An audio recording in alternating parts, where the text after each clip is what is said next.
So yesterday, schmoozing with the politicians, that job is done. Now meet the press.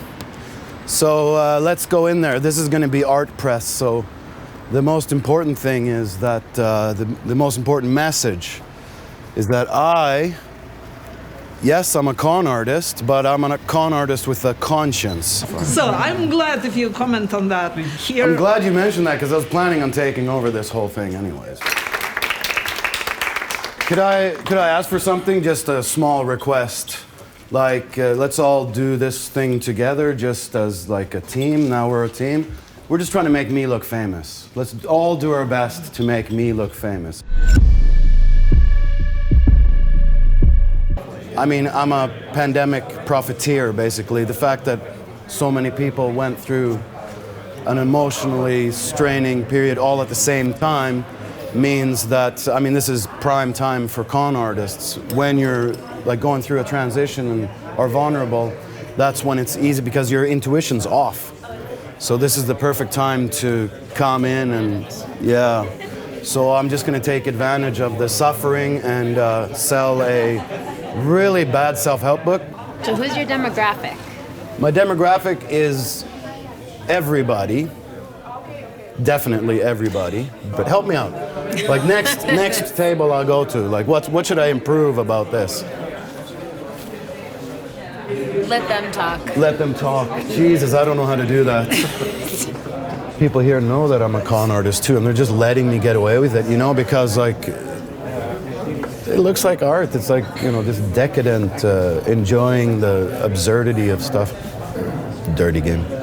Oh, the art world is such a fucked up world, you know, this thing. Like, in the art world, you can insult these people. Like I was insulting them, and they just smile, they laugh.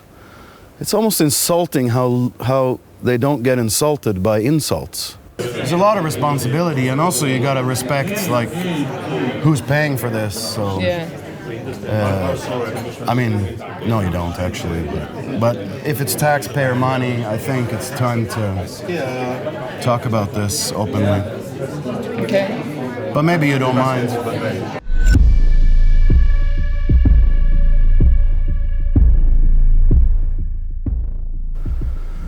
And I guess they got it figured out or something. They're immune to this. How do you insult these people in a way that they actually feel insulted?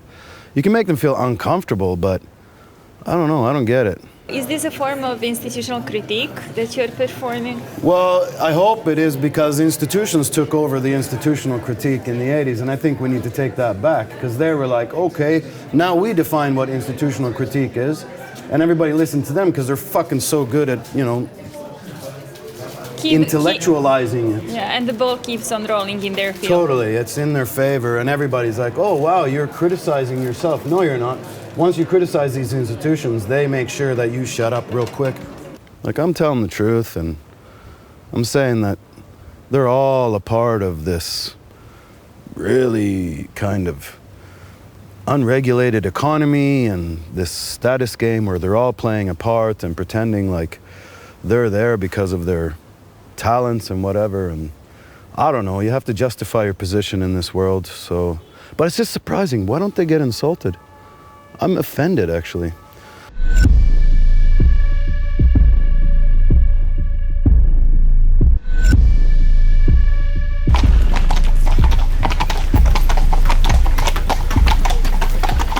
I do like the sound of this. They criticize the control. They what? They criticize... Increasing control. They criticize the control? I hope so. You're criticizing the control. What control? The guards and everything? More and more, yes. Also in this park, more and more control. You can see the police already passed. But this is the kind of thing, this is a perfect example. This is what we end up using public money on. I'm not talking about that, I'm talking about me.